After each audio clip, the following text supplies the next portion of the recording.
Sound பத்தலையே. ஹல்லேலூயா. என்ன green brother இடம் மாறிட்டீங்க? எல்லாரும் நல்லா இருக்கீங்களா? ஆண்டவரும் இரட்சகருமாய் இயேசு கிறிஸ்துவின் நாமத்தினாலே உங்கள் ஒவ்வொருவருக்கும் கிறிஸ்து இயேசுவின் வாழ்த்துதலை தெரிவித்துக் கொள்கிறேன். ஆமென். ஒரு ஆமென் தான் வந்திருக்கு. ஆமென். இன்னைக்கு நம்ம ஒரு முக்கியமான ஒரு காரியம் பார்க்க போறோம். மத்தேயு சுவிசேஷ புஸ்தகம் 5ஆம் அதிகாரம் 13ஆம் வசனத்திலிருந்து 16வது வசனம் வரைக்கும். நீங்கள் பூமிக்கு உப்பாய் இருக்கிறீர்கள். நல்ல கவனமா கேளுங்க. நீங்கள் பூமிக்கு உப்பாய் இருக்கிறீர்கள். யாரு? நான் பூமிக்கு. தொடர்ந்து வாசிங்க. உப்பானது சாரமற்று போனால் எதினால் சாரமாக்கப்படும்? வெளியே கொட்டப்படுவதற்கும் மனுஷரால் மிதிக்கப்படுவதற்குமே ஒழிய வேறொன்றுக்கும் உதவாது. நீங்கள் உலகத்துக்கு வெளிச்சமாய் இருக்கிறீர்கள். மலையின் மேல் இருக்கிற பட்டணம் மறைந்திருக்க மாட்டாது. விளக்கை கொளுத்தி மரக்காலால் மூடி வைக்காமல் விளக்கு தண்டின் மேல் வைப்பார்கள். அப்பொழுது அது வீட்டில் உள்ள யாவருக்கும் வெளிச்சம் கொடுக்கும். தலைகளை தாழ்த்தி கர்த்தர் தாமே இந்த வார்த்தையை ஆசீர்வதித்து இந்த வார்த்தையின் மூலியமாக கர்த்தர் என்னுடைய இருதயத்தில் பேசணும். ஆண்டவரே, எதற்காக நான் உப்பாய் இருக்கிறேன், எதற்காக நான் வெளிச்சமாய் இருக்கிறேன் என்று வார்த்தை சொல்லப்படுகிறது. அந்த வார்த்தைக்கு கர்த்தர் தெளிவான ஒரு பதிலை இன்னைக்கு நம்மளுடைய இருதயத்தில் வைக்க போகிறார். நம்மளுடைய செவிகள் கேட்கப்பட வேண்டும். கர்த்தருடைய வார்த்தை தெளிவாய் வர வேண்டும். உங்களுடைய இருதயத்தை நீங்கள் கர்த்தருக்கு நேராக உயர்த்துங்க. கர்த்தருடைய சமூகத்தில் உங்களுடைய இருதயத்தை நீங்கள் ஆயத்தப்படுத்துங்க. ஆண்டவரே, இந்த வார்த்தை எனக்கு கடந்து வரும் பொழுது என் இருதயத்தில் இருக்கிறதான எல்லா கேள்விகளுக்கும், என் இருதயத்தில் இருக்கிற பாரத்திற்கும், நிறைய காரியங்கள் கேள்விகள் போய்கொண்டிருக்குது, எல்லாத்துக்கும் ஒரு தெளிவான ஒரு பதிலை கர்த்தர் இந்த வேளையில் நீ தர வேண்டும் என்று உங்களுடைய இருதயத்தை நீங்கள் ஆயத்தப்படுத்துங்க. கர்த்தருடைய பந்தியிலே நம்ம ஆயத்தப்படும் பொழுது, அவர் பந்தியில் பங்கு பெறும் பொழுது எப்படி நீங்கள் ஆயத்தப்படுவீங்களோ, கர்த்தருடைய வார்த்தையும் கேட்கும் பொழுது உங்களுடைய இருதயத்தை நீங்கள் ஆயத்தப்படுத்துங்க. உங்களுடைய செவிகள் திறந்து இருக்கட்டும். பிசாசானவன் சில சூழ்நிலைகளில் பலவிதமான சிந்தனைகளை இந்த நேரத்தில் தான் கொண்டு வந்து போடுவான். என்ன நடக்குதாங்க, இங்க என்ன போயிட்டு இருக்கு? இல்ல, இது கர்த்தருடைய நேரம். இது கர்த்தருடைய நேரம். பரிசுத்த தேவனை பரிசுத்தமாய் ஆராதிக்க தந்த கர்த்தர் பரிசுத்த ஓய்வு நாள் இது. இந்த பரிசுத்த வார்த்தையை நம்ம கேட்கும் பொழுது கர்த்தர் என்னுடைய இருதயத்தை நீர் பரிசுத்தப்படுத்துவீராக, என்னுடைய சிந்தையை நீ பரிசுத்தப்படுத்துவீராக, என்னுடைய செவிகளை நீ விரிவாய் திறக்க கிருபை தருவீராக. Thank you Jesus. வர வேண்டும் தேவ ஆவே, எங்கள் மத்தியிலே. சொல்லுவோமா? வர வேண்டும் தேவ ஆவியே, எங்கள் உள்ளத்திலே. ஆட்கொள்ளும் ஐயா, ஆட்கொள்ளும் ஐயா, அபிஷேகியும் அனல் மூட்டும் ஐயா, அனல் மூட்டும்.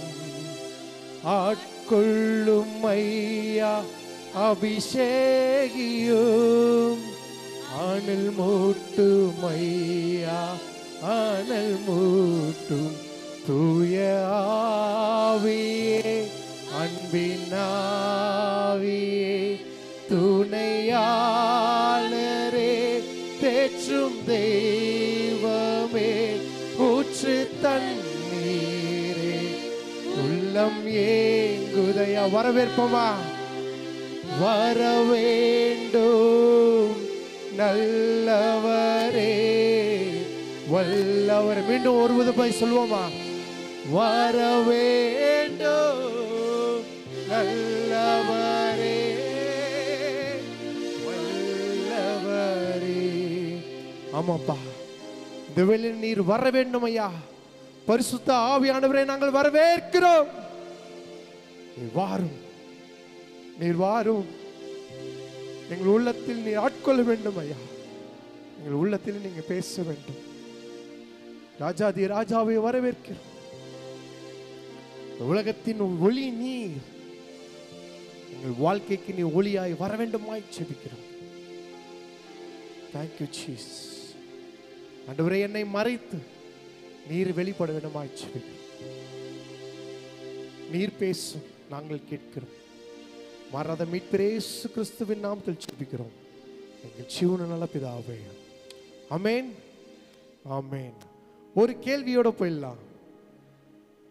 இயேசு கிறிஸ்து ஊழியத்துக்கு வர்றதுக்கு முன்பாக சோதனைக்குள்ளாக உட்படுகிறார்.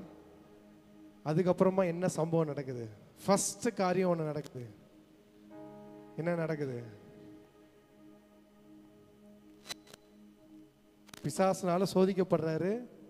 பிசாசு என்ன பண்றாரு? சபிக்கிறாரு. அப்படியே இந்த ஒரு பட்டணத்துக்குள்ள வராரு. ஒரு முதல் காரியம் ஆரம்பிக்குது. என்னது அது?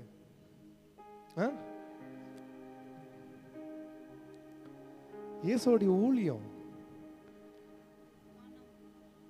அது அற்புதம். இயேசுவோடைய ஊழியம் முதல் மலை பிரசங்கம். முதல் மலை பிரசங்கம் என்ன பண்ணுது?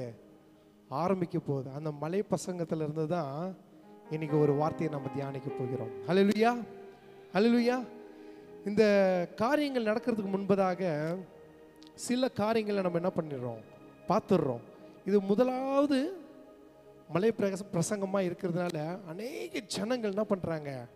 கர்த்தருடைய வார்த்தை கேட்கிறதற்காக ஜனங்கள் கர்த்தரை தேடி அவர்கள் வரார்கள். இஸ்ரேல் தேசம் எவ்வளோ பெருசுன்னு நம்மளுக்கு தெரியும். ஆனால் இப்போதான் அது ஒரு வரைபடமாக்கி அது ஒரு தேசமாக மாற்றப்பட்டிருக்கிறது. ஆனால் இயேசு கிறிஸ்துவ காலத்தில் இஸ்ரேல் தேசம் எப்படி இருக்கிறதாம்? 12 கோத்திரமாக பிரிக்கப்பட்டிருக்கு. தெரியுதா? 12 tribes கேள்விப்பட்டிருக்கீங்களா? 12 கோத்திரம்.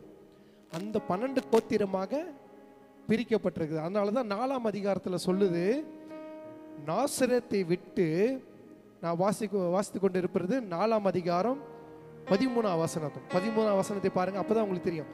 சில காரியங்கள், அடிப்படை காரியங்கள் நம்ம பார்த்துக்கிட்டோம்னா ஏன் இந்த சம்பவங்கள் நடந்தது, எதற்காக கர்த்தர் இந்த வார்த்தையை சொன்னார் என்று நம்மளுக்கு புரியும். அதனால வாசிங்க.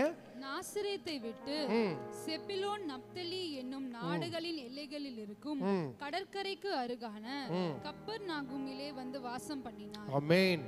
நாசரேத்து இங்க இருக்கிறது, கப்பர்நகும் இன்னொரு பகுதியில் இருக்கிறது. இந்த 2 பகுதியை இணைக்கிறதுக்கு 2 தேசம் இருக்குது. அது பேர் தான் என்னது? செபுலோன், நப்தலி. இந்த செபுலோன் நப்தலி 12 கோத்திரத்தில் வரக்கூடியதான ஒரு கோத்திரம். புரிஞ்சுதா? அப்போ ஜனங்கள் கர்த்தருடைய காரியங்களை அவர்கள் அறிந்து கொண்டு இயேசு கிறிஸ்து வருகிறார். இயேசு கிறிஸ்துவுடைய வார்த்தை அவர் காரியங்கள் எல்லாம் பேச போகிறார். வார்த்தை மட்டும் இல்லை, இயேசு கிறிஸ்து அந்த இடத்துல வந்தால் நம்ம முன்னாடியே பார்த்துருக்குறோம். நிறைய ஜனங்கள் வருவார்கள். எதற்கு வருவார்கள்? இயேசு கிறிஸ்துவுடைய வார்த்தையை கேட்க வருவார்கள். அவர்கிட்ட இருந்த அற்புதத்தை பெற்றுக்கொண்டு சுகமாக்க வருவார்கள். இயேசு கிறிஸ்து அங்கே இருந்தால் கண்டிப்பாக நம்மளுக்கு ஆகாரம் கிடைக்கும். இயேசு கிறிஸ்து வார்த்தை கேட்க வருகிறோம். இயேசு கிறிஸ்துவிலிருந்து அற்புதத்தை பெற்றுக்கொள்ள வருகிறோம். 3வது ஜனம் என்னாவது? இயேசு கிறிஸ்து இருந்தா ஆகாரம் இருக்கும். 4வது ஜனம் இயேசு கிறிஸ்துவை குற்றம் உள்ளவர் என்று நிரூபிக்க வகை தேடி ஒரு கூட்டம் என்ன பண்ணிட்டு இருந்தது? சுத்தி கொண்டிருந்தது. இந்த எல்லா கூட்டமும் திரளான ஜனங்கள் வருதுன்னா அந்த ஜனத்துல நிறைய கேட்டகரி இருக்கு. நம்ம சபையில நம்ம எப்படி இருக்கிறோம்? கர்த்தருடைய வார்த்தை கேட்க மட்டும்தான் வருமா? முன்னாடியே ஜெபத்தில் சொன்னேன், இங்கே தான் இருப்போம். நம்ம சரீரம் இருக்கும், ஆத்துமா எல்லாம் இங்கே தான் இருக்கும். அந்த சிந்தனை 2 கிலோமீட்டர் 5 கிலோமீட்டர் 10 கிலோமீட்டர் தாண்டி இருக்கும். அதை உடைக்கிறதுக்கு தான் கர்த்தர் என்ன பண்ணாரு ஜெபத்தில், உங்க சிந்தையை ஒருமனப்படுத்த ஆயத்தப்படுத்த கர்த்தர் இந்த வேலையில நம்மள என்ன பண்ணாரு, ஜெபிக்க வைத்தார். காதுகள் திறக்கும், இதையும் முழுசா கர்த்தருடைய வார்த்தையை கேட்க ஆர்வமா இருக்கும். ஹல்லேலூயா. இதை ஏன் சொல்ல வந்தேன்னா, நீங்க போய் வரைபடத்தை பாருங்க. இந்தியா வரைபடத்தை மட்டும் பார்க்காதீங்க, இஸ்ரேல் வரைபடத்தையும் போய் பாருங்க. அங்க இந்த 12 கோத்திரங்கள் இஸ்ரவேல் தேசத்தை காண்பிக்கும். இங்க ஒரு வார்த்தை சொல்லப்பட்டிருக்கிறது, எகிப்தில் இருந்து இன்னொரு பட்டணம் சீரியா இங்க வரும். சீரியாவில் இருந்தும் ஜனங்கள் என்ன பண்ணாங்க, திரளாய். சீரியா எங்க இருக்கு தெரியுமா? எகிப்து எவ்வளவு தூரத்தில் இருக்குதோ அதே 2 மடங்கு சீரியா இருக்கும். இப்போ ஜனங்கள் இந்த இடத்துல இருந்து இயேசு கிறிஸ்துவே கிட்டத்தட்ட 42 கிலோமீட்டர். நேற்று போய் மேப்பில் போட்டு பார்த்தேன். நாசரேத்திலிருந்து கப்பர்நகமுக்கு எவ்வளோ தூரம்னு போட்டால் 42 கிலோமீட்டர்ஸ் வருது. நம்ம சர்ச்செல்லாம் எத்தனை கிலோமீட்டரில் இருக்கு? அப்படி இருந்தால் நம்ம என்ன பண்ணுறோம்? நான் சொல்லலை, தெரிஞ்சிக்கோ. ஆனால் 42 கிலோமீட்டர் கிட்ட நான் இயேசு கிறிஸ்து என்ன பண்ணுறாரு, நடந்து சென்று ஊழியம் செய்கிறார்.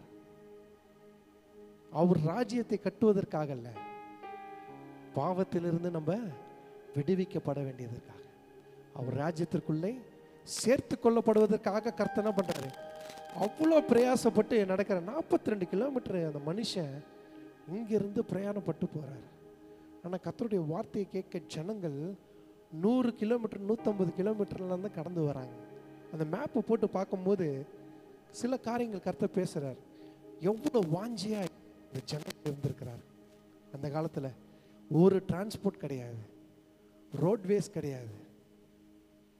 இப்போ அப்படி 100 கிலோமீட்டரு நம்ம என்ன பண்ணுறோம், 1 ஹவரில் கிராஸ் பண்ணிடுறோம். அந்த மாதிரி ரோட்ஸ் இருக்கு. 100 கிலோமீட்டரு 1 ஹவரில் கிராஸ் பண்ணிடுறோம். ஆனால் அந்த 100 கிலோமீட்டர் அந்த காலத்தில் ஜனங்கள் கிராஸ் பண்ணுறதுக்கு 1 வாரம் கூட ஆகும். 1 வாரம். அப்போ அந்த தாகம் இருக்கிறதுனால தான் 1 வாரம் ஜனங்கள் கர்த்தருடைய வார்த்தையை கேட்க அவர்கள் கடந்து சென்று கொண்டிருக்கிறார்கள். நம்ம எப்படிப்பட்ட சூழ்நிலையில் வாழ்ந்து கொண்டு இருக்கிறோம்? காலம் பொல்லானது. ஒவ்வொரு நாளும் நீங்கள் நியூஸ் ஓப்பன் பண்ணும்போது என்னென்ன நடக்குது? சமாதானமாக இருக்கிற தேசம், சமாதானமாக இருக்கிற நாடு இப்போ போர்க்களமாக மாறிக்கொண்டு இருக்கிறது. எல்லாரும் நினச்சி கொண்டு இருக்கலாம் நம்ம இங்கே சேஃபாக இருக்கிறோன்னு. எல்லா நாளும் ஒரே நாளாக இருக்க. ஒரு தவறான டிசிஷன் எடுத்துட்டோம், அது பலவிதமான சேதங்கள் என்ன பண்ணோம், கொண்டு வரும். அப்போது நம்ம வாழ்கிற வாழ்க்கை நிலையில்லாத வாழ்க்கை, நிரந்தரம் இல்லாத வாழ்க்கை வாழ்ந்து கொண்டு இருக்கிறோம். இந்த வேளையில் கர்த்தர் சொல்கிறார், அவருடைய வார்த்தையை நம்ம என்ன பண்ணணும், தியானிக்கணும். அவருடைய வார்த்தையை நம்ம உட்கொள்ளும் பொழுது கர்த்தர் என்ன சொல்ல வரார், நம்மளுடைய வாழ்க்கை எப்படிப்பட்டதாக இருக்கும். இந்த வாழ்கிற கொஞ்ச காலத்தில் கர்த்தருக்கு சாட்சியாக இருந்துட்டு போகணும். கர்த்தர் அது மட்டும்தான் நம்ம இடத்துல என்ன பண்ணுறாரு, எதிர்பார்க்குறார். சரி, வாசிப்போம், திருப்பி வாசிப்போம். அந்த முதல் வசனம் மட்டும் வாசிப்போம். நீங்கள் பூமிக்கு உப்பாய் இருக்கிறீர்கள். நீங்கள் பூமிக்கு உப்பாய் இருக்கிறீர்கள். சரி, ஏன் ஆண்டவர் நீங்க பூமிக்கு உப்பாய் இருக்கிறீர்கள்னா, மீண்டும் ஒரு காரியத்தை சொல்லி அந்த காரியத்துக்குள்ள நம்ம கடந்து சொல்வோம். இஸ்ரவேல் பட்டத்தில் இருக்கிற உப்பு வந்து ஒரு டிஃப்ரெண்டான உப்பு. நம்ம கிடைக்கிற உப்பு வந்து எங்க இருக்குது, எங்கிருந்து தயாரிக்கிறோம்? கரெக்டாக சொல்றீங்க, சொல்லுங்க. கடல்ல இருந்து, அந்த கடல்ல இருந்து, அந்த நீரிலிருந்து அவர்கள் வந்து ஒரு பாத்தி மாதிரி கட்டி, அது என்ன ஆகும், வெயில் பட பட பட பட தண்ணீர் காய காய காய உப்பளங்கள் சேர்க்கப்படும். அந்த உப்புகள் சேகரிக்கப்பட்டு அதை என்ன பண்ணுவாங்க, சுத்திகரித்து நம்மள உணவுக்காக வருகிற உப்பு தான் இது. அதில் வந்து கிறிஸ்டல்னா கல் உப்பு, சால்டட், டேபிள் சால்டட்னா தூள் உப்பு. சரிங்களா? இப்போ நம்ம கிட்ட இருக்கிற உப்புக்கும் இஸ்ரேல் தேசத்தில் இருக்கிற உப்புக்கும் வித்தியாசம் இருக்கிறது. அதை புரிஞ்சுக்கிட்டாதான் ஏன் இந்த வசனத்துல கர்த்தர் இந்த இப்படிப்பட்ட ஒரு வார்த்தையை சொல்லுகிறார் என்று நம்மளுக்கு தெரியும். இஸ்ரேல் தேசத்துல கிடைக்கிற உப்பு வந்து எங்கன்னா சவக்கடல். இஸ்ரேல் தேசத்திற்கு போனவங்களுக்கெல்லாம் அந்த சவக்கடலை கண்டிப்பா காமிச்சிருப்பாங்க. அந்த சவக்கடல் ஆனது மிகுந்த உப்பு தன்மை கூடியது. ஏன்னா இங்க இருக்கிற தண்ணியை, கடல்ல இருக்கிற தண்ணியை நம்ம எடுத்தோம்னா தண்ணி என்ன ஆகும், அப்படியே கையில ஒட்டாம என்ன பண்ணும், போயிடும். ஆனா சவக்கடல்ல இருக்கிற தண்ணியை நீங்க எடுத்தீங்கன்னா ஆயிலியா இருக்கும், ஆயிலியா இருக்கும். அதனாலதான் அதுக்கு பேர் சவக்கடல். ஏன்னா நீங்க போய் அதுல படுத்தீங்கன்னா அதுல மூழ்க மாட்டீங்க, மிதந்துன்னு தான் இருப்பீங்க. ஏன்னா அவ்வளோ திக் டென்சிட்டி அந்த வாட்டர். அப்போ அப்படிப்பட்ட ஒரு கடல்ல அங்கங்க வந்து என்ன பண்ணும், ஒரு பாறைகள் மாதிரி கல் அங்கங்க என்ன பண்ணும், சேரும். அந்த பாறைக்கு நடுவில் சேர்க்கப்படுகிற அந்த கல்லுகள் தான் உப்பாக என்ன பண்ணும், மாறும். இந்த உப்பு தன்மை வேற, அந்த உப்பு தன்மை வேற. ஸோ அங்க இருக்கிற உப்புகள் அவர்கள் சேகரித்து அதை வைத்து பதப்படுத்தி தான் அவர்கள் என்ன பண்ணுவாங்க, அதை உணவுக்கு யூஸ் பண்ணுவாங்க. இன்னொரு காரியம், நம்மளுடைய உப்பு வந்து நீங்க வெயிலையோ நிழல்லையோ இல்லை காற்று படுற மாதிரி வச்சா உப்பு கரைஞ்சிரும். ஆனால் அந்த கரைஞ்ச தண்ணியை எடுத்து நீங்கள் போட்டிங்கன்னா கூட என்ன ஆகும், உப்பு உப்பாக தானே இருக்கும், சாரமற்று போகாது. ஆனால் அந்த தேசத்தில் இருக்கிற உப்பு அதிகமாக காற்று பட்டாலும் வெயில் பட்டாலும் அந்த உப்பு கல் அப்படியே தான் இருக்கும். அந்த அதுக்குள்ளே இருக்கிற அந்த உப்பு தன்மை சாரமற்று என்ன போயிடும். புரியுதா? நல்லா புரியுதா? நம்ம உப்பு வந்து உப்பு தன்மையை அப்படியே வைத்து கொண்டிருக்கோம். அந்த தேசத்தில் இருக்கிற உப்பு தன்னுடைய உப்பு சத்தை அந்த அந்த அந்த இதை காரியத்தை என்ன பண்ணும், இழந்து விடும். அது பார்க்கறதுக்கு ஒரு கல் மாதிரி தான் இருக்கும். இதனால தான் ஜனங்கள் என்ன பண்ணுறாங்க, அப்படி ஒரு தன்மையை நல்லா கிளியராக கவனிங்க. அப்படிப்பட்ட ஒரு உப்பு தன்மையை இழந்துட்டாங்கன்னா ஜனங்கள் என்ன பண்ணுவாங்கன்னா, வாசிங்க, திருப்பி வாசிங்க. நீங்கள் பூமிக்கு உப்பா இருக்கிறீர்கள். உப்பானது சாரமற்று போனால் எதினால் சாரமாக்கப்படும், வெளியே கொட்டப்படுவதற்கும் மனுஷரால் மிதிக்கப்படுவதற்குமே ஒழிய வேறொன்றுக்கும் உதவாது. இப்ப வருது ஆன்சர். யாரால மிதிக்கப்படணும், எங்க கொட்டப்படணும், வெளியில. ஏன்னா அந்த உப்பு சாரமற்று போயிடுச்சுன்னா அதை வைத்து அவர்களால ஒன்றும் பண்ண முடியாது. உப்பு என்ன பண்ண, ஒவ்வொரு ஆசாரியர்களும் பலிபீடத்தில் உப்பு இருக்கணும். அவர்கள் பலியை செலுத்தும் பொழுது எண்ணெயும் உப்பும் போட்டு தான் அவர்கள் என்ன பண்ணுவாங்க, பலியை செலுத்துவார்கள். உப்பு ரொம்ப முக்கியம். அப்ப சாரமற்று போனா ஒவ்வொரு ஆசாரிப்பு கூடாரத்திலையும் ஒவ்வொரு வீட்டிலையும் ஸ்டெப்ஸ் இருக்கும் அந்த காலத்துல. அப்போ மழை பெய்யும், குளிர் வரும், அந்த ஸ்டெப்ஸ்ல என்ன ஆகும், வழுக்கும். இந்த உப்பு சாரமற்று போனால் அந்த உப்பு என்ன தம் பண்ணுவாங்களா, போற வர வழியிலையும் படிக்கட்டிலையும் கொட்டுவார்கள். வழிக்கு விழாதபடிக்கு இருக்கும்படி அந்த ஸ்டெப்ஸில் என்ன பண்ணுவாங்க, எடுத்து அந்த உப்பை எல்லாம் என்ன பண்ணுவாங்க, உடச்சி கொட்டிடுவாங்க. ஏன்னா அது சாப்பாட்டில் போட முடியாது, போட்டாலும் உப்பு தன்மை கிடைக்காது. அது வழியிலையும் ஸ்டெப்ஸ்லையும் போடுறதுனால தான் இப்போ திருப்பியும் கர்த்தர் என்ன சொல்றார், வாசிங்கம்மா. வெளியே கொட்டப்படுவதற்கும் மனுஷரால் மிதிக்கப்படுவதற்குமே ஒழிய வேறொன்றுக்கும் உதவாது. ஹல்லேலூயா. வேற ஒன்றுக்கும் உதவாது. அந்த உப்பு தன்மை போயிடுச்சுன்னா எதுக்கு, மிதிக்கிறதுக்கும் வெளியில கொட்டப்படுது. அதனால தான் கர்த்தர் நிறைய காரியங்களை ஊமைகளை வைத்து பேசுவார். ஜனங்களுக்கு நல்ல ஒரு இயல்பாக தெளிவாக தெரியணும்னா ஊமைகளை வைத்து சொல்வார். அதனால தான் நீங்கள் உப்பாய் இருக்கிறீர்கள். உன் வாழ்க்கை சாரமற்று போனால் நீ எங்க போடுவ? தெருக்களிலும் வெளிகளிலும் மக்கள் மனுஷர்களால் மிதிக்கப்படுவதற்கு சமமா இருக்கிறோம். உப்பானது குறித்து நம்ம 5 காரியங்களை பார்க்க போறோம். சரி, உப்பு நம்ம எதுக்கெல்லாம் போடுறோம்? சாப்பாடுக்கு. எதுக்கு? டேஸ்ட்டுக்கு. பிபி இருக்கிறவங்க எத்தனை பேர் கை தூக்குங்க? பிபி டாக்டர் ஃபர்ஸ்ட் அட்வைஸ் என்ன? உப்பு குறைச்சிக்கோங்க. உப்பை குறைச்சிக்கோங்க.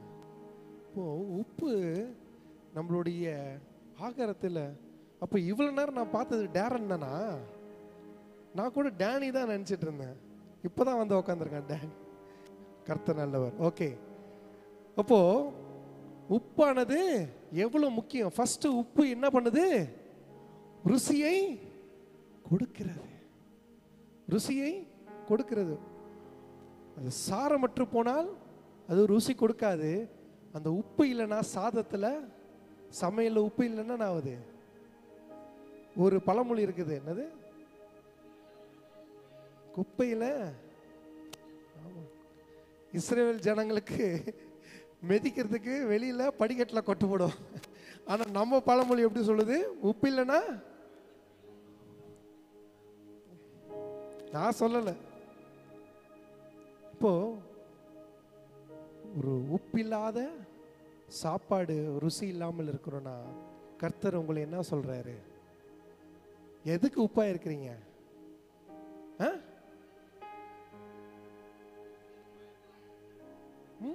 பூமிக்கும் சரி உலகத்துக்கும் சரி உப்பாய். அப்ப உங்களை எப்படி ஸ்தானத்துல கொண்டு போய் வைக்கிறாரு? நம்ம என்ன நினைக்கிறோம்? உபயோகப்படாத பாத்திரமாய் நினைச்சு மிதிக்கப்படுறதுக்கு நம்மளுடைய வாழ்க்கையை சாரமற்றமாக்கி அதை வெளியே கொட்டப்படுவதற்கு நம்ம ஆயத்தமாயிட்டு இருக்குமா?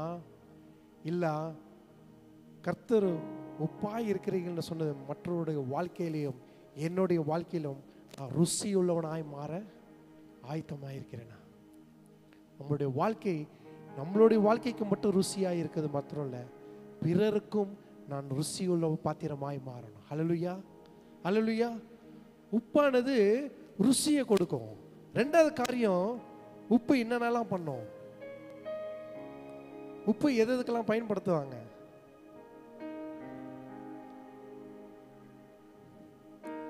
கெட்டு போகாமல் இருப்பதற்கு. அப்போ உப்பு என்ன பண்றாங்க? do not be spoiled. எந்த காரியம் கெட்டு போகாமல் இருப்பதற்கு உப்பு என்ன பண்றாங்க? பயன்படுத்துறாங்க. கருவாடு சாப்பிடுவீங்களா? கருவாடு அதை என்ன போட்டு பண்ணுவாங்க? கிளீன் பண்ணிட்டு போட்டு புதைச்சி வச்சிருவாங்க. கெட்டு போகாது. ஆனா அதோட தன்மை என்ன பண்ணும்? இழக்காமல் அது காய்ந்து நல்லா போட்டு சாப்பிடும் போது ருசியா இருக்கும். நம்மளுடைய வாழ்க்கை ஏன் உப்பா இருக்கணும்னா, நானும் என் வாழ்க்கையை அழிக்கிறது மட்டும் இல்லாம பிறருடைய வாழ்க்கையை நான் என்ன பண்றேன்? அழிக்கிறேன். அதுதான் ஆண்டவர் சொல்றாரு. இந்த உப்பை ஏன் சொல்றேன்னா, உப்பு அழிக்காமல் அது கெட்டு போகாமல் என்ன பண்ணும்? பாதுகாத்து கொள்ளும். அப்ப நீ உப்பா இருக்கிறன்னா உன்னை நீயே என்ன பண்ணும்? பாதுகாத்து கொள்ள வேண்டும். பாதுகாத்து கொள்ளனா என்ன ஆகுது? இந்த உப்பு இஸ்ரேல் பட்டணத்தில் கிடைக்கிற இடம் சோதோம்னு சொல்லுவாங்க. சோதோம்ல தான் கிடைக்கும். அதனால தான் இங்கிலீஷில் உப்புக்கு என்ன பேர்? இங்கிலீஷில் சயின்ஸ் ஸ்டூடெண்ட்ஸ் இருப்பீங்களா? சொல்லுங்க. Sodium chloride. அதனால தான் அதுக்கு பேர். அப்போ நான் நினச்சேன் சோதோம்லேருந்து வருதுன்னா அதனால தான் சோடியம் குளோரைடுன்னு இங்கேருந்து பேர் கொண்டு வந்தாங்களான்னு அப்படின்னு நான் கொஞ்சம் கனெக்ட் பண்ணிக்கிட்டேன். அதனால் ரெண்டாவது காரியம் என்ன பண்ணுறது? உப்பு கெட்டு போகாமல் பாதுகாத்து கொள்ளும். எடுத்து வாசிங்க. லேவியா ராகமம் 2ஆம் அதிகாரம் 13ஆம் வசனம்.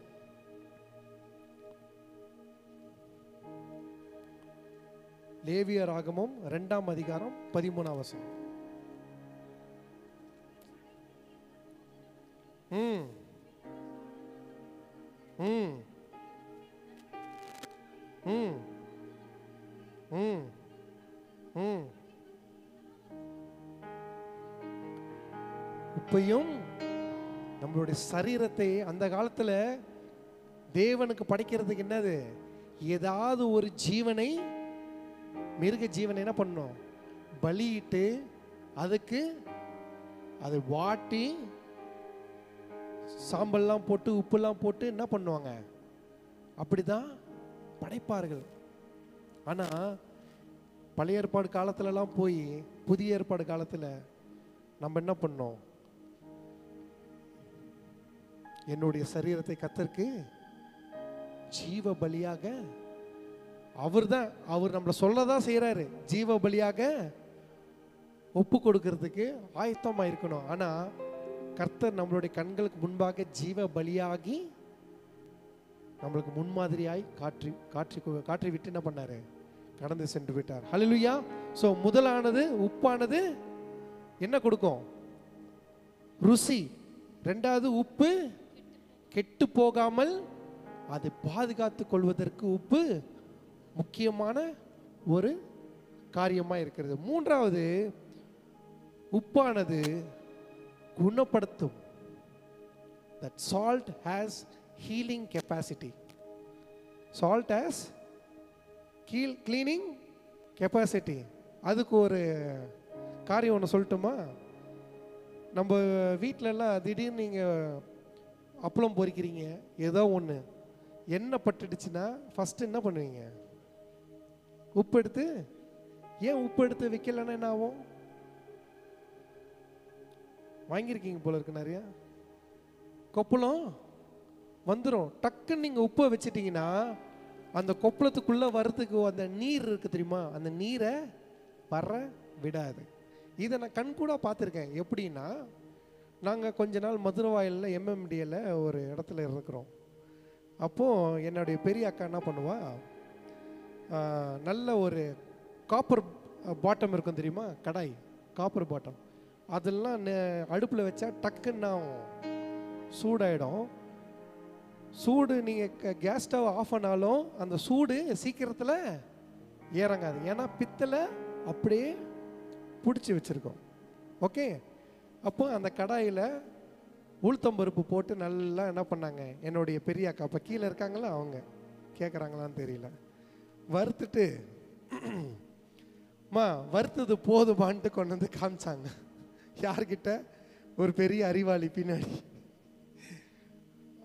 அவன் என்ன பண்ணா, வறுத்து அந்த கலர் சேஞ்சு போதுமான்னு காமிக்கிறதுக்கு அந்த கடையை கொண்டு வந்தான். பார்க்குறவங்க என்ன பண்ணணும், பார்வையால் பார்த்து போதும் போதாதுன்னு சொல்லணும். இந்த அறிவாளி என்ன பண்ணாப்புலன்னா, எங்கே காட்டுன்னு நல்லா கடாய்க்கு அடியில் கையை வச்சுப்பா, கடாய்க்கு அடியில் கையை வச்சேன்னு என்ன ஆச்சு தெரியுமா, மேலே இருக்கிற அப்படியே சதை கடாயோட ஒட்டிக்கிச்சு. உடனே எங்கள் தாத்தா என்ன பண்ணாரு, டக்குன்னு கொஞ்சம் தண்ணி எடுத்து கல் உப்புல போட்டு நல்லா கரைச்சி அப்படியே மேலே பத்து போட்டார். இல்லைன்னா அந்த டைமில் அந்த காரியம் பண்ணலன்னா ஒரு 1/2 hour ஆயிருந்தாலும் அவங்க கை வேற மாதிரி ஆயிருக்கும். இப்போது உப்புக்கு ஆண்டவர் என்ன ஒரு தன்மையை கொடுத்துருக்காரு பார்த்தீங்களா.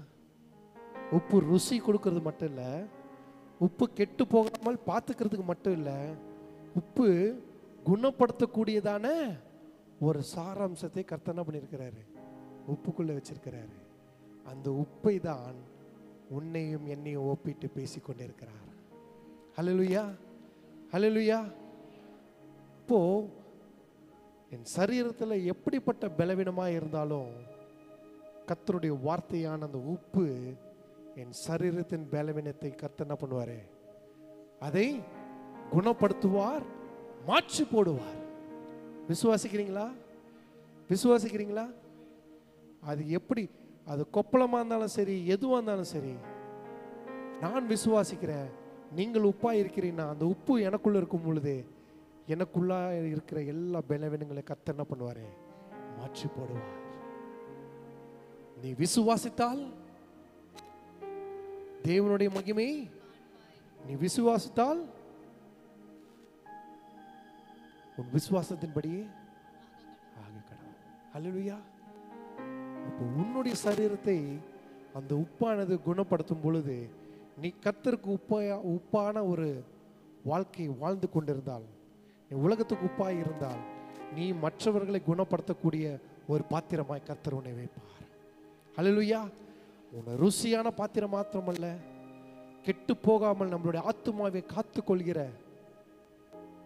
பாத்திரமாக மட்டும் இல்ல, மற்றவர்களுக்கு சுகம் கொடுக்கிற பாத்திரமாகவும் கர்த்தர் உன்னை வைப்பார். அல்லேலூயா. 3 காரியம். 4வது காரியம், that salt has cleaning purity. உப்பு வந்து என்ன பண்ணும்? காயத்திற்கு மருந்தாக மட்டும் இல்லை, அங்கே ஒரு அழுக்கு இருந்ததுன்னா அந்த அழுக்கை போக்குறதுக்கு உப்பானது யூஸ் ஆகும். இது பைபிளே இருக்குது. 2 ராஜாக்கள் 2ஆம் அதிகாரம். இது ஒரு பெரிய கதை. அந்த முழு அதிகாரத்தில் இருக்கும். நீங்கள் வீட்டில் போய் வாசிங்க. 2ஆம் அதிகாரம் 11லேருந்து 25வது வசனம். யாராவது கண்டுபிடிச்சிங்கன்னா சொல்லுங்கள் டக்குன்னு. 2 ராஜாக்கள் 2ஆம் அதிகாரம் 11லேருந்து 25 வசனத்துக்குள்ள எலிசா என்ன பண்ணுறாரு? அங்கே ஓடுற நதி என்ன பண்ணுறது? கெட்டு போயிருக்கும். அந்த தண்ணினா கண்டாமினேட் ஆகிருக்கு. ஃபுல்லாக குடிக்க முடியாமல் அது என்ன பண்ணும்? கெட்டு போயிருக்கும். ம் ம் ம் ம் ஆ ம் ஆ ஆ ஹல்லேலூயா. ஓடும் நதியில் எப்போ நிறைய பேர் சொல்லுவாங்க, தண்ணி ஓடிக்கிட்டே இருந்தா அது கெட்டு போகாது. எங்கே நிற்கிதோ அப்போ அது என்ன கண்டாமினேட் வாட்டரா மாறிடும். ஆனால் இங்கே என்ன சொல்கிறது? ஓடும் தண்ணீரே என்ன பண்ணியிருக்குது? குடிக்க முடியாத அளவுக்கு.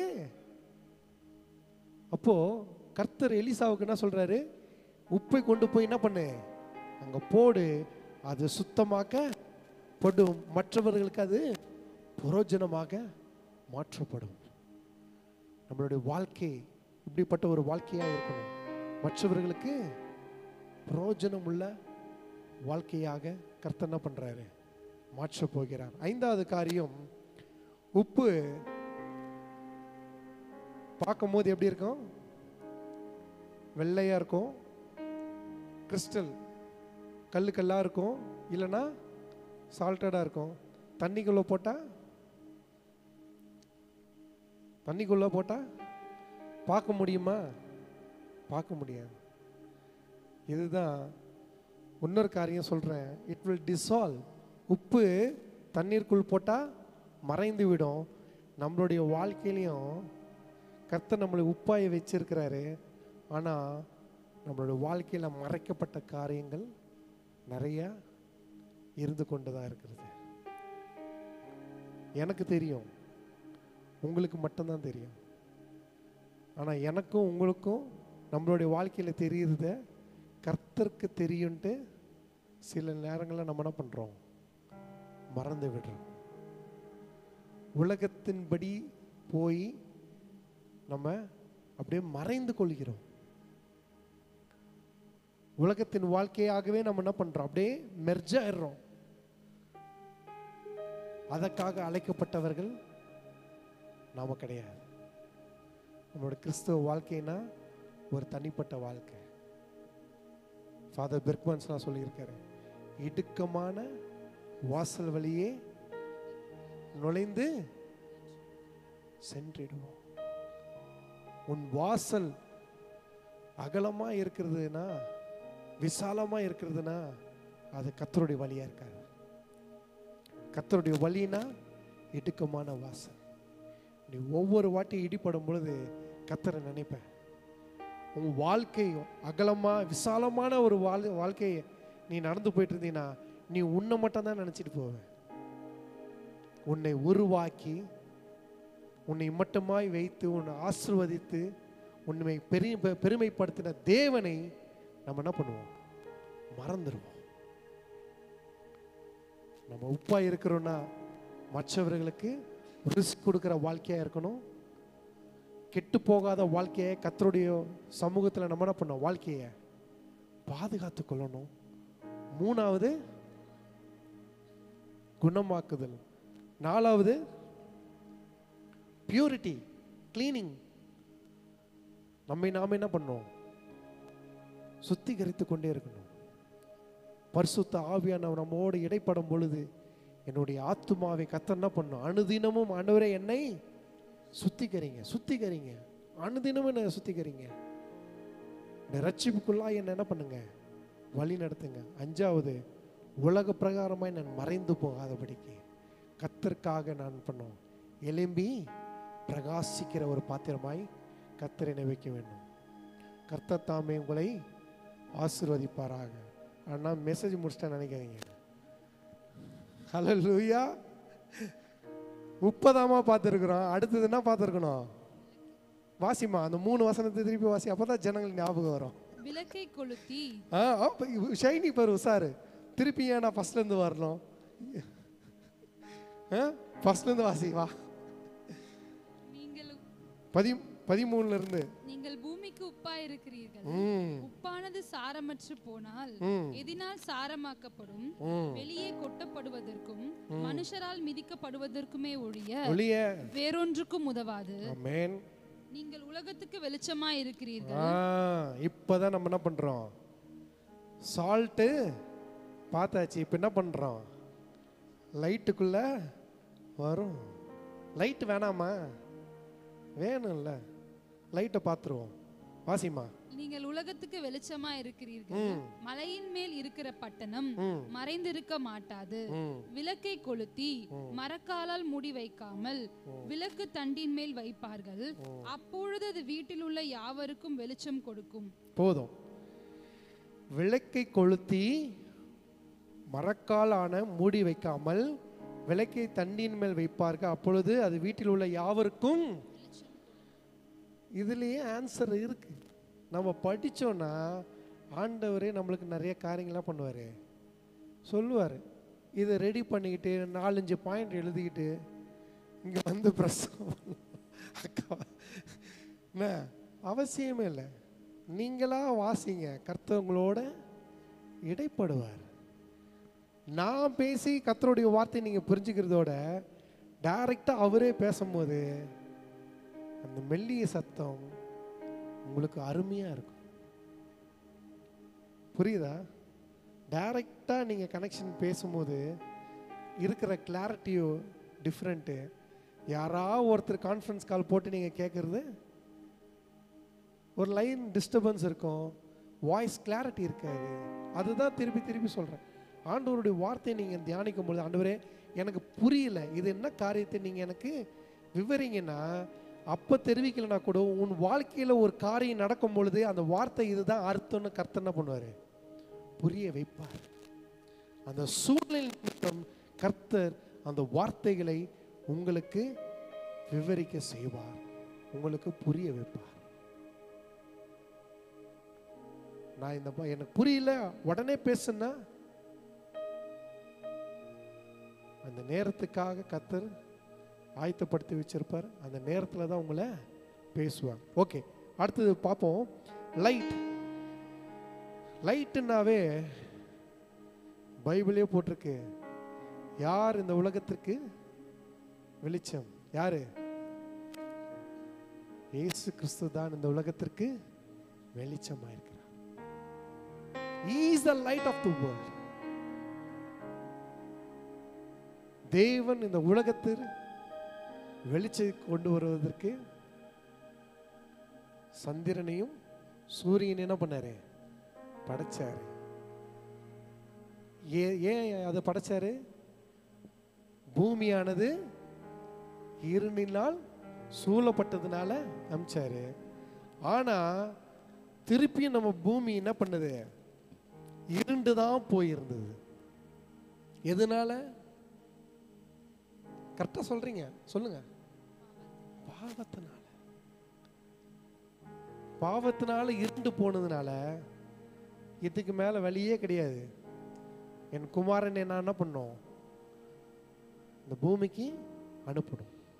அதனால தான் கிறிஸ்து இயேசு இந்த பூமிக்கு, இந்த உலகத்திற்கு ஒளியாய் வந்தார். உன் வாழ்க்கையும் என் வாழ்க்கையும் மாற்ற, உன் பாவத்தையும் என் பாவத்தையும் எடுத்து போட கர்த்தர் இந்த உலகத்திற்கு ஒளியாய் வந்தார். ஃபர்ஸ்ட். ரெண்டாவது காரியம், the light dispels darkness. எல்லாருக்குமே இருட்டுனா பயம். கண்டிப்பா இருக்குமா இருக்காதா? இருட்டுனா பயம். ஏன்னா டார்க் டம் இருட்டுங்க. நீங்க எதை போய் தேடி எடுப்பீங்க? கிட்டத்தட்ட நீங்களும் குருடரை போல தான், கண் பார்வையற்றவர்கள் போலத்தான் உங்க வாழ்க்கை. அந்த இருளை முற்றிலுமாக வெளிச்சமாய் மாற்றணும்னா அங்க ஒரு ஒளி தேவைப்படுகிறது. அல்லேலூயா. நம்ம வாழ்க்கை சில நேரத்தில் இருண்டு போய் தான் இருக்கும். சில நேரத்தில் நம்ம வாழ்க்கை இருண்டு போயிருக்கும். இருண்டு போயிருக்குன்னா தன்னால ஒரு காரியங்கள் நடந்து அது இருண்டு போயிருக்கும். அந்த இருண்டு போன வாழ்க்கைக்கு காரணமாக நானே தான் இருந்திருப்பேன். புரிஞ்சுதா? ஹலோ. உன் வாழ்க்கை இருண்டு போயிருக்கிறதுன்னு நீங்க சொன்னீங்கன்னா, ஒரு சில சூழ்நிலைகள்னால உன் வாழ்க்கை இருண்டு போயிருக்கும். அதெல்லாம் நீ பார்த்தீங்கன்னா அந்த சூழ்நிலை கொண்டு வந்ததற்கு காரணமே யாரா இருப்போம்? நானா தான் இருந்திருப்பேன். அப்போ என் வாழ்க்கையில இருண்டு போயிருக்குன்னு சொல்லாதீங்க. அதுக்கு காரணம் யாரு? நான் தான். அந்த காரணத்தை கர்த்தர் விளக்கணும்னா, அந்த இருளை விளக்கணும்னா, இந்த வெளிச்சம் நம்மளுடைய வாழ்க்கையில வர வேண்டும். கர்த்தருடைய வார்த்தையை தியானிக்கும் பொழுது, கர்த்தருடைய சமூகத்தில் நான் உறவாடும் பொழுது, என்னுடைய பாத்திரம் கர்த்தருடைய சமூகத்துக்கு நேராக வைக்கும் பொழுது, கர்த்தருடைய சமூகத்தில் நான் உட்கார்ந்து ஜெபிக்கும் பொழுது, கர்த்தர் இந்த தேசத்திற்கு உன்னை ஒளியாய் மாற்றமில்ல, உன் வாழ்க்கையில் இருக்கிற இரண்ட சூழ்நிலையை, அந்த இருட்டை அவர் என்ன பண்ணுவாரு? மாற்றி போடுவார். நமக்கு நாமே நம்ம என்ன பண்றோம்? குழி தோண்டிக்கிறோம்.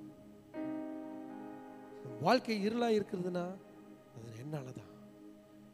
அது என்னாலதான் அந்த இருளை போக்க முடியும்னா, கர்த்தர் உன்னை வைத்து உன் வாழ்க்கையில் இருக்கிற இருட்டை விளக்கி பிரகாசமாக மாற்றுவார். உன் வாழ்க்கையில இருளை மட்டும் அவர் பிரகாசமாக்கல, உன் பிரகாசம் இந்த உலகத்திற்கும் கொண்டு போக கர்த்தர் உன்னை நல்ல ஒரு பாத்திரமாய் உபயோகப்படுத்துவார். இதை நினைக்காதீங்க, ஐயா எனக்கு 70 வயசு ஆயிடுச்சு, 80 வயசு ஆயிடுச்சு, இதுக்கு மேல நான் என்னத்துக்கு பிரயோஜனம்? உன் ஒளி மற்றவர்களிடத்துல பிரகாசிக்க செய்யும். உன் வார்த்தையினால பிரகாசிக்க செய்யும்.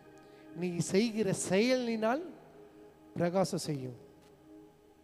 உன் வாழ்க்கை நடக்கையை வைத்து மற்றவர்கள் பார்த்து கண்டுகொள்வார், கத்துப்பாங்க. அல்லேலூயா. ஆண்டவரே உம்மை போல மாறணும். சான்ஸே இல்லை. அவரை போல மாறணும்னா உன் முகத்துல துப்புறதுக்கு நீ மற்றவங்களை அனுமதிக்கணும். அல்லேலூயா. எத்தனை பேர் நம்ம அனுமதிப்போம்? எனக்கெல்லாம் இந்த ட்ரெயினில் உட்காந்துருப்பேன், மொபைலில் அப்படியே பார்த்துணும். மற்றவங்க யாராவது அப்படி எழுந்து போகும்போது அப்படி மொபைலை தட்டிட்டாவே எனக்கு என்ன பண்ணுவோம்? சோயம். நான் இங்கே நின்று 1000 பேசிடலாம், எனக்குள்ள வெளிப்படும் டக்குன்னு. என் ஷூவை மெரிச்சிட்டா கோவம் வரும். அவங்க இடத்துல இருந்து கொஞ்சம் தள்ளி அதில் ஒரு மார்க் இருக்கும்ல ஒவ்வொரு சீட்டுக்கும். ப்ராக்டிக்கலாக பேசுகிறேங்க. நம்ம வாழ்க்கையில் இது நடந்துட்டு இருக்கு, நம்ம செஞ்சுக்கிட்டு இருக்கோம். யோசிச்சு பாருங்க. யாருமே நீதிமான் கிடையாது. நான் குற்றமற்றவன் யாருமே சொல்ல முடியாது. இருதயத்தில் டக்கு டக்குன்னு ஏதாவது ஒரு சிந்தனையில் நம்ம பாவம் பண்ணிகிட்டே இருப்போம். கொஞ்சம் தள்ளி உட்காந்துருப்பாங்க, எவ்வளோ இடத்த பிடிச்சி வச்சிருக்காங்க. என் இடத்தையும் சேர்த்து வந்து லைட்டாக என்ன பண்ணோம், இடிச்சு இடிச்சு இடிச்சு என் இடத்த நான் செட் பண்ணுவேன். அப்போ இது என்ன சுயம்? சுயத்தினால என்ன பண்றோம்? பாவம் நினைக்கிறோம். ஆனா அவரை போல இருக்கணும்னா என் முகத்துல துப்புறதுக்கு நான் என்ன பண்ணணும்? அனுமதிக்கணும். அந்த குணம் இருக்கா நம்ம கிட்ட? கர்த்தருடைய ஒளி நம்ம மேல் படும் பொழுது நான் இந்த உலகத்திற்கு வெளிச்சமாக மட்டும் மற்றவர்களுக்கு நான் வெளிச்சமாய் மாற்றுவேன். ஹல்லேலூயா, ஹல்லேலூயா. அடுத்தது மூணாவது காரியம், அந்த ஒளி உன் வாழ்க்கையில அது என்ன பண்ணும்? அது கைட் பண்ணும். இந்த ஒளியானது உன் வாழ்க்கையை நடத்தி கொண்டு போகும். நானே வழியும் சத்தியமும் ஜீவனுமா இருக்கிறேன். இந்த ஒளி உனக்கு வழியை காட்டும், சத்தியம் உன்னை வழி நடத்தும். ஹல்லேலூயா, ஹல்லேலூயா. அடுத்த காரியங்கள், அந்த ஒளி உனக்கு நீதியை கற்பிக்கும், உன்னை நீதிமானாக மாற்றும். ஹல்லேலூயா. எடுத்து வாசியுங்கள். சங்கீதம் 119 105. சங்கீதம் 119 105. உம்முடைய வசனம் என் கால்களுக்கு தீபமும் என் பாதைக்கு வெளிச்சமுமாய் இருக்கிறது. ஹல்லேலூயா. வசனம் என்ன ஆகுது? என் கால்களுக்கு தீபமும் என் கால்களுக்கு தீபமும் என் பாதைக்கு வெளிச்சமுமாய் இருக்கிறது. ஹல்லேலூயா. Thank you Jesus.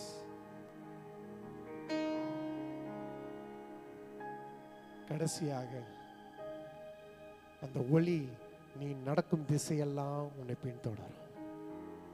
நீ நடக்கும் திசையெல்லாம் அது பின்தொடரும்.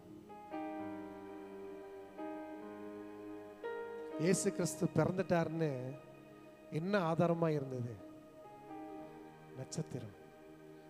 அந்த நட்சத்திரம் உன்னை அதே இடத்துல தான் நிக்குது. உன்னை அதே இடத்துல நிக்குது. அந்த நட்சத்திரம் உங்களுக்கு வழிகாட்ட வந்திருக்கிறது. அந்த வழியை தேர்ந்தெடுக்கிறதுக்கு என் இருதயம் ஆயத்தமாயிருக்கிறதா? அந்த வழியை பின்பற்ற என் இருதயம் ஆயத்தமாயிருக்கிறதா? அந்த வழியை தேர்ந்தெடுக்கிறதும் தேர்ந்து எடுக்காமல் இருக்கிறதும் உங்க கையில தான். கர்த்தர் சொல்றார், நீ இந்த உலகத்திற்கு உப்பாயிருக்கிறாய், இந்த உலகத்திற்கு வெளிச்சமாயிருக்கிறாய். என்னுடைய ஆத்துமா கர்த்தருக்கு நேராக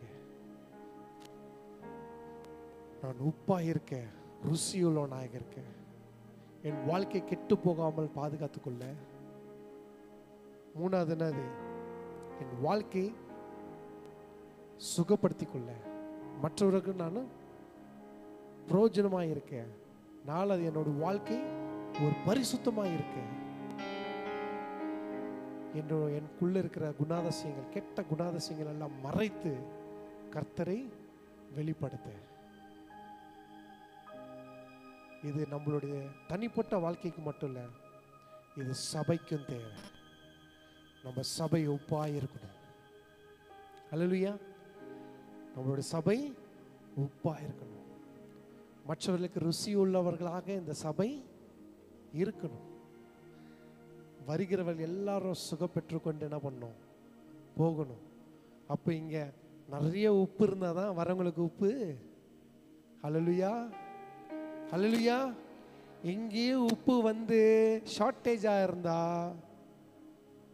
நீங்களே உப்பை காலி பண்ணுறீங்க. ஹல்லேலூயா. இங்கே உப்பு ஷார்ட்டேஜாக இருந்தா நீங்களே சாப்பிட்டு, இங்கே உப்பு கிடங்கா இருந்தாதான் வருகிற ஜனங்களுக்கு அது அந்த உப்பு பிரயோஜனமாக. ஹல்லேலூயா.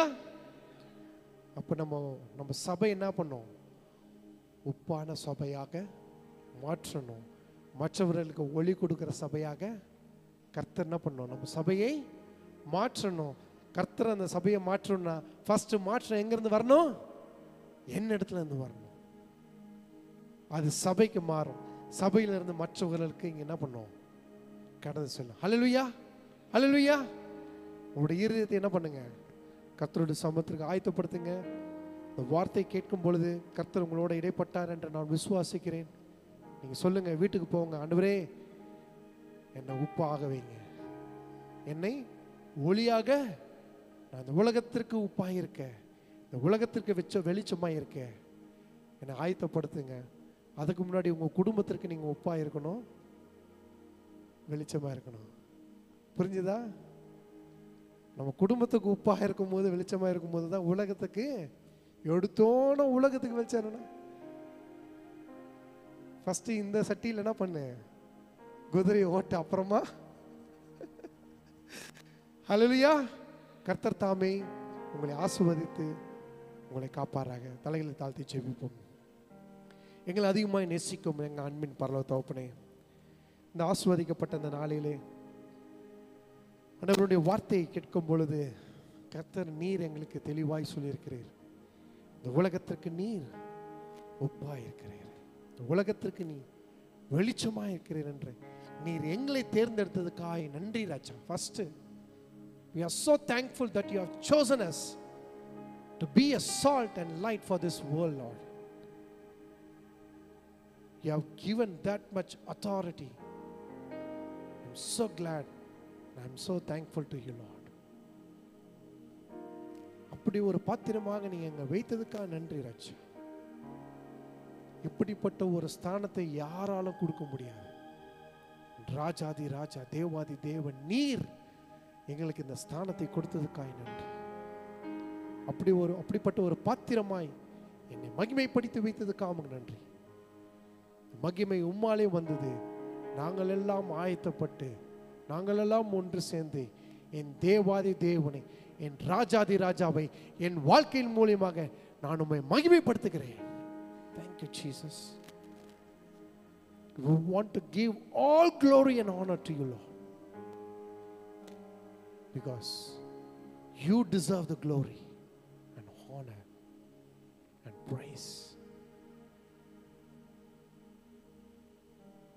இந்த பரிசுத்த ஓய்வு நாளிலே இந்த வார்த்தையை நாங்கள் தியானிக்க ஆராய தந்த பெரிதான கிருபைக்காக நன்றி. நாங்கள் கேட்டு அப்படியே விட்டு விடாதபடிக்கு எங்களுடைய வாழ்க்கையில் நாங்கள் இதை பிரயோஜனப்படுத்தி, எங்களுடைய வாழ்க்கையில் நாங்கள் இதை அப்ளை பண்ணி, இதை நாங்கள் செலுத்தி, இதை நடக்கும்படியாக எங்களுக்கு கிருபை தருவீராக. மாறாத மீட்பர் இயேசு கிறிஸ்துவின் நாமத்தில் ஜெபிக்கிறோம் எங்கள் ஜீவனுள்ள பிதாவே. ஆமென், ஆமென், ஆமென்.